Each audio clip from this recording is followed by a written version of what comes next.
DC সম্মেলনে এই বছর থাকছে না রাষ্ট্রপতির অধিবেশন, মন্ত্রিপরিষদ সচিব। এই আওয়ামী লীগটা প্রশাসন থেকে শুরু করে সব জায়গাতে কিন্তু আছে, সবাই চুপচাপ, কারণ পরিস্থিতিটা তাদের পক্ষে না। আসসালামু আলাইকুম ভিউয়ার্স, দেশ ও দেশের বাহির থেকে যারা আমার ভিডিওটি প্লে করেছেন জানাচ্ছি আন্তরিক শুভেচ্ছা ও অভিনন্দন। আশা করি সবাই ভালো আছেন, সুস্থ আছেন, আলহামদুলিল্লাহ। তো ভিউয়ার্স, গত 5ই আগস্ট শেখ হাসিনার পতনের পর থেকেই বাংলাদেশের দায়ভার গ্রহণ করেন অন্তর্বর্তীকালীন সরকার ডক্টর মোহাম্মদ ইউনূস, এবং এই তত্ত্বাবধায়ক সরকারের রাষ্ট্রপ্রধানের দায়িত্ব পরিচালনা করছেন শাহাবুদ্দিন চুপ্পু, যা আওয়ামী লীগের দ্বারাই গঠিত একজন রাষ্ট্রপতি। কিন্তু হঠাৎ করে বাংলাদেশে বিভিন্ন আন্দোলন ও বিভিন্ন ধরনের পরিস্থিতি তৈরি হলেও কেন জানি রাষ্ট্রপতিকে উপদেষ্টাদের শপথ গ্রহণ অনুষ্ঠান ছাড়া কোনোভাবেই দেখা যাচ্ছে না। তবে বিগত 3 মাসে রাষ্ট্রপতিকে দেশের কোনো কার্যক্রমের সাথে জড়িতও দেখা যায়নি। তাহলে এই রাষ্ট্রপতির প্রয়োজনই বা বাংলাদেশে কি, আর বর্তমানে এই রাষ্ট্রপতিকে আসলে বাংলাদেশে আছেন নাকি দেশ থেকে উধাও হয়েছেন, আসুন গোপন কিছু তথ্য জানবো রাষ্ট্রপতি সম্পর্কে বিস্তারিত। ভিডিওতে যাওয়ার আগে ছোট রিকোয়েস্ট করব, যারা এখনো চ্যানেলটি সাবস্ক্রাইব করেননি, নিয়মিত দেশের সকল আপডেট সবার আগে জানতে অবশ্যই চ্যানেলটি সাবস্ক্রাইব করে পাশে রাখবেন। দর্শক আসুন স্ক্রিনে। অনেকদিন পর একটি দৈনিকের একটি শিরোনাম দেখে চমকে উঠলাম। দৈনিক ইত্তেফাকের একটি শিরোনাম, সেই শিরোনামটি হচ্ছে ডিসি সম্মেলনে এই বছর থাকছে না রাষ্ট্রপতির অধিবেশন, মন্ত্রিপরিষদ সচিব। হঠাৎ করে রাষ্ট্রপতির বিষয়টা আসাতে চমকে উঠলাম এই কারণে যে ভুলেই যাচ্ছিলাম যে বাংলাদেশে একজন রাষ্ট্রপতি আছে। মনে হচ্ছিল যে তিনি বোধহয় আর বেঁচে নেই, তিনি হয়তো ইতিমধ্যে লোকান্তরিত হয়েছেন, পরলোক গমন করেছেন। বিষয়টা এমনই, আমি এটা ঠাট্টার ছলে বলছি, এটা সিরিয়াসলি কেউ নেবেন না। কেন বলছি, যে যেহেতু এখনো সাংবিধানিক একটা পদে তিনি আছেন, সেই সাংবিধানিক পদে থাকার পরেও তার যে ন্যূনতম যে কিছু দায়িত্ব, কিছু করণীয়, সেগুলো কিন্তু তিনি করছেন না। একেবারেই মানুষের লোক চক্ষুর অন্তরালে যারে বলে তেমনই একটা অবস্থা। যেমন ধরেন, রাষ্ট্রপতি কবে সর্বশেষ দেখা হয়েছে প্রধান উপদেষ্টা ডক্টর মোহাম্মদ ইউনূসের সঙ্গে? দেখা হয়নি। একটা প্রচলিত রেওয়াজ আছে, যিনি সরকার প্রধান, এখন তো সরকার প্রধান ডক্টর মোহাম্মদ ইউনূস, তিনি বিদেশে যাবার আগে বা পরে সেই সফর সম্পর্কে একটা অবহিত করেন রাষ্ট্রপতিকে। শেখ হাসিনাও পাত্তা দিতেন না, তারপরও রেওয়াজ হিসেবে আসতেন মাঝে মধ্যে। কিন্তু ডক্টর মোহাম্মদ ইউনূস সর্বশেষ কবে গেছেন সেটাও কিন্তু অনেকে মনে করতে পারবেন না, যে রাষ্ট্রপতির সঙ্গে, রাষ্ট্রপতি শাহাবুদ্দিন চুপ্পুর সঙ্গে ডক্টর মোহাম্মদ ইউনূসের দেখা হয়েছে এমন স্মৃতিও বোধহয় আস্তে আস্তে চলে যাচ্ছে। প্রথম দিকে একবার দুবার হয়তো দেখা হয়েছে, আর শপথের সময় দেখা হয়েছে। তো শপথ নিতে গেলে তো এই সংবিধান অনুযায়ী রাষ্ট্রপতির কাছে যেতেই হয়, কোনো উপায় নেই।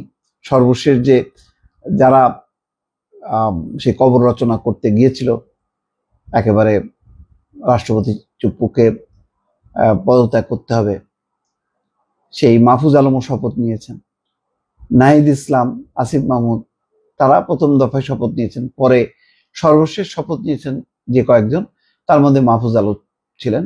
তো মাহফুজ আলমের বা নাহিদ ইসলাম, তাদের সমর্থক যে ছাত্ররা, তারা বারবার দাবি জানিয়েছে যে রাষ্ট্রপতি চুপ্পুকে সরে যেতে হবে।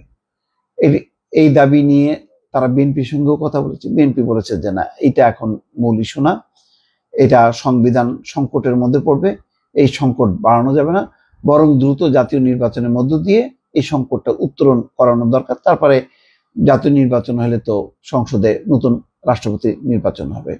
এটাই হচ্ছে বিএনপির অভিমত। তারা আবার এই যতটুকু সাংবিধানিক একটি ব্যবস্থা আছে সেটার ওলটপালট করতে চায় না। তারা মনে করে এখানে অশুভ শক্তির একটি উত্থান ঘটতে পারে, অন্য একটি পরিস্থিতি তৈরি হতে পারে, সুতরাং তারা মত দেননি। কিন্তু এখনো পর্যন্ত কিন্তু ওই ছাত্রদের একটা অংশ, তারা মনে করে রাষ্ট্রপতি শাহাবুদ্দিনকে চলে যেতে হবে, জেনারেল ওয়াকারকে চলে যেতে হবে, এরকম আরো অনেকগুলো দাবি তাদের আছে।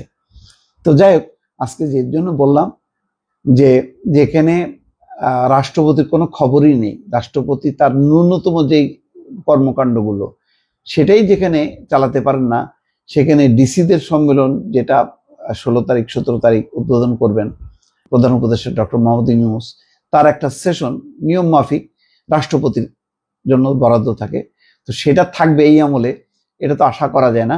সুতরাং মন্ত্রিপরিষদ সচিব যথাযথভাবেই বলেছেন যে এবার সেটা থাকছে না। খবরটা হচ্ছে এরকম যে রোববার শুরু হচ্ছে 3 দিন ব্যাপী জেলা প্রশাসক সম্মেলন, যা চলবে 18 ফেব্রুয়ারি পর্যন্ত। অন্যান্য বছর এই সম্মেলনে রাষ্ট্রপতির সঙ্গে অধিবেশন থাকলেও এবার সেটি থাকছে না বলে জানিয়েছেন মন্ত্রিপরিষদ বিভাগের জ্যেষ্ঠ সচিব ডক্টর শেখ আব্দুর রশিদ। শনিবার সচিবালয় ডিসি সম্মেলন উপলক্ষে আয়োজিত সংবাদ সম্মেলনে এই তথ্য জানান মন্ত্রিপরিষদ সচিব। বলেন, সময় মেলাতে না পারায় এবছর রাষ্ট্রপতির সাথে কোনো অধিবেশন থাকছে না। যাই হোক, এটা তো কথার কথা, কি বলবেন তিনি, মানে একটা বললেন আর কি, সময় মেলানোর 3 দিন ব্যাপী হবে সম্মেলন, সেখানে রাষ্ট্রপতির জন্য একটা সেশন থাকবে না, রাষ্ট্রপতি কি খুব ব্যস্ত? তাও তো না, সেটা বিষয় না। বিষয়টা হচ্ছে রাজনৈতিক বিষয়। যতটা সম্ভব রাষ্ট্রপতি শাহাবুদ্দিন চুপ্পুকে অ্যাভয়েড করো এবং একটা নতুন নির্বাচন পর্যন্ত অপেক্ষা করা, তারপরে নির্বাচিত পার্লামেন্ট স্বাভাবিকভাবেই তো তারা তো আর শাহাবুদ্দিন চুপ্পুকে রাখবে না, তো সেই পর্যন্ত অপেক্ষা করা। সেই কারণে এখন রাষ্ট্রপতি শাহাবুদ্দিন চুপ্পু থেকেও নেই, এরকম একটি অবস্থা। এই কারণে মাঝে মধ্যে মনে হয় যে বাংলাদেশে কি আসলে এখন কোনো রাষ্ট্রপতি আছে কি নেই, এরকম দ্বিধাদ্বন্দ্বে ভুগি। সেই কারণে হঠাৎ করে যখন নাকি শাহাবুদ্দিনকে নিয়ে বা রাষ্ট্রপতিকে নিয়ে একটা সংবাদ শিরোনাম হলো, তখন স্বাভাবিকভাবে একটু বুকটা ধক করে উঠলো যে ও তাহলে আছে শাহাবুদ্দিন বা বর্তমানে রাষ্ট্রপতি জীবিত আছে। এটাই আমার কাছে একটা অনুভব হলো, সেই অনুভূতিটাই দর্শক আপনাদের সামনে ব্যক্ত করলাম। ভালো থাকবেন দর্শক। স্ক্রিনে আমরা সে সম্পর্কে বিস্তারিত জানলাম। এই বিষয়ে আপনাদের মতামত কমেন্টে জানান। কেউ ভিডিওটি স্কিপ করবেন না। বর্তমান অন্তর্বর্তীকালীন সরকার বাংলাদেশের নির্বাচন নিয়ে কি ভাবছেন? বলছেন এই বছরের শেষের দিকে তথা আগামী ডিসেম্বরের মধ্যেই বাংলাদেশের জাতীয় নির্বাচন হতে চাচ্ছে, কিন্তু এই বিষয় নিয়ে নানান পক্ষপাতিত্ব তৈরি হচ্ছে রাজনৈতিক দলের ভেতরে। এটা নিয়ে আজকে সর্বদলীয় বৈঠক, ডক্টর ইউনূসের কি সিদ্ধান্ত হলো বিস্তারিত। আচ্ছা, আপনার কি মনে হয় যে ধরেন কখনো কোনো অ্যাঙ্গেলে কোনোভাবে বাংলাদেশে যদি আওয়ামী লীগের প্রত্যাবর্তন ঘটে, প্রত্যাবর্তন বলতে বাংলাদেশে এখনো আওয়ামী লীগ আছে, সবাই হিড অ্যান্ড সিক খেলছে, মানে মোটামুটি নিজেদের অবস্থান থেকে নিশ্চুপ হয়ে আছে, পাশাপাশি যার যার বাড়িঘর থেকে পলায়নরত আছে অনেকেই, আবার অনেকে নিশ্চুপ হয়ে আছে। ইভেন এই আওয়ামী লীগটা প্রশাসন থেকে শুরু করে সব জায়গাতে কিন্তু আছে, সবাই চুপচাপ, কারণ পরিস্থিতিটা তাদের পক্ষে না। কখনো যদি আবার আওয়ামী লীগ প্রত্যাবর্তন করে বা শেখ হাসিনা প্রত্যাবর্তন করেন, মুহূর্তেই সারা বাংলাদেশের পরিস্থিতি কিন্তু বদলে যাবে, গৃহ যুদ্ধ লেগে যাবে। আওয়ামী লীগ কতটা শক্তিশালী অথবা কতটা ভয়ঙ্কর সেটা আবারও কিন্তু প্রমাণ হয়ে যাবে শেখ হাসিনা বাংলাদেশে আসলে।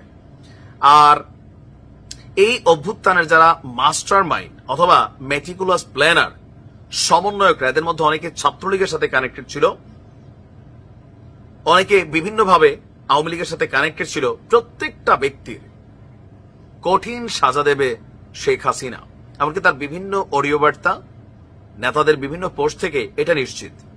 এখন এই যে কথাগুলো আমি বললাম এতক্ষণ, এগুলাকে শুধু আমার কথা না ভাই, নিশ্চয়ই এটা সবাই ভাবে, বোঝে। ইভেন সবচেয়ে বেশি অনুধাবন করে আমাদের ছাত্র জনতা যারা আছেন, সমন্বয়করা যারা আছেন, তারা। গতকালকে ইউনূস সরকারের ডাকে একটা জাতীয় ঐকমত্য বৈঠক হয়ে গেছে। সেই বৈঠকের পর আপনার ছাত্রদের একটা বক্তব্য খুবই ভাইরাল, বিশেষ করে মুখ্য সংগঠক সার্জিস আলম। সার্জিসের একটা বক্তব্য হচ্ছে যে আপনার শেখ হাসিনা এবং তার দোসররা রাজপথের কোন সিঙ্গেল আন্দোলনকারীদের কাউকেই ক্ষমা করবে না এবং ছাড় দেবে না। এর আগেও বেশ কয়েকবার সার্জিস, হাসনাত আব্দুল্লাহ বারবার বলছিলেন যে আওয়ামী লীগ প্রত্যেককে ফাঁসিতে ঝুলাবে এবং তাদের পরিবার থেকে পরিবারবর্গ কাউকে কিন্তু আওয়ামী লীগ ছাড়বে না। এই কথাটা কিন্তু আসলে সবাই বিশ্বাস করে। তাহলে এই যে ভয়ঙ্কর একটা ভয় বা পরিস্থিতি, এটাকে মোকাবেলা করার জন্য কি করা যায়? সেখানে গতকালকে ছাত্ররা বৈঠকের মধ্যে তাদের যে দাবি ছিল, সংবিধান পরিবর্তন করতে হবে, যেন কোনোভাবেই আওয়ামী লীগ আর ফিরে আসতে না পারে, ফ্যাসিবাদ ফিরে আসতে না পারে। নাম্বার 2, আওয়ামী লীগের বিচার নিশ্চিত করতে হবে। ইভেন আওয়ামী লীগকে রাজনৈতিক দল হিসাবে নিষিদ্ধ ঘোষণা করতে হবে। এগুলা ছিল তাদের দাবি দাওয়া। সার্জিস বলছেন যে শেখ হাসিনা এবং তার দোসররা কিন্তু কাউকে ছাড়বে না। সেই জায়গায় আমরা প্রত্যক্ষ এবং পরোক্ষ কোন নেগোসিয়েশনের চিহ্ন দেখতে চাই না। তিনি বলছেন যারা দোষী, যারা খুনি, যারা তাদের দোসর, তারা যেই দল মতেরই হোক না কেন। এখন কি বুঝাইছে? বেসিক্যালি এখানে সম্ভবত অন্য রাজনৈতিক দল কে হতে পারে?